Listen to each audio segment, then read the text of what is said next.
હે ગુજરાત, તારા ગાલે થપ્પડો ખાવાનો સિલસિલો હજુ ચાલુ જ છે। સોનાક્ષી સિંહા ભલે એમ ડાયલોગ મારે કે थप्पड़ से डर नहीं लगता साहब, प्यार से लगता है।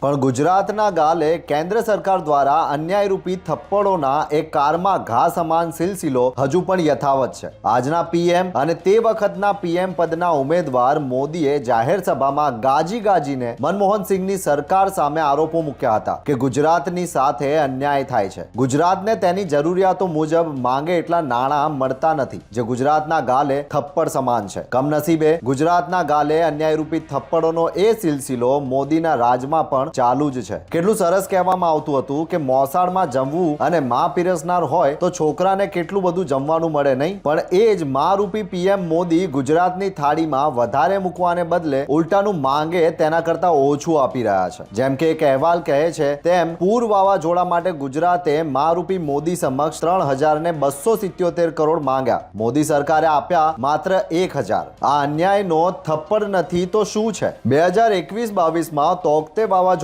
વખતે 2448 કરોડની સામે મળ્યા 1133 કરોડ। 2022-23માં પૂર રાહત માટે માંગ્યા 152 કરોડ, મંજૂર કર્યા 83 કરોડ અને હજુ મળ્યા નથી। 2023-24માં વાવાઝોડામાં રાહત માટે માંગ્યા 704 કરોડ, મંજૂર કર્યા 338 કરોડ અને તે પણ હજુ મળ્યા નથી। સત્તા માટે અન્યાયનો મુદ્દો ઉપાડ્યો, પણ પોતે સત્તામાં આવ્યા બાદ ગુજરાતને માંગ્યા કરતા ઓછી ફાળવણી કરીએ તો કેસરી બાબુ એ અન્યાયરૂપી થપ્પડ જ કહેવાય। ગુજરાતને થતા અન્યાય સામે બોલવાની સીએમ ભૂપેન્દ્ર પટેલની સરકારની હિંમત છે ખરી? હોતું હશે? થપ્પડ ખાઓ, સત્તા ટકાઓ। ધન્યવાદ।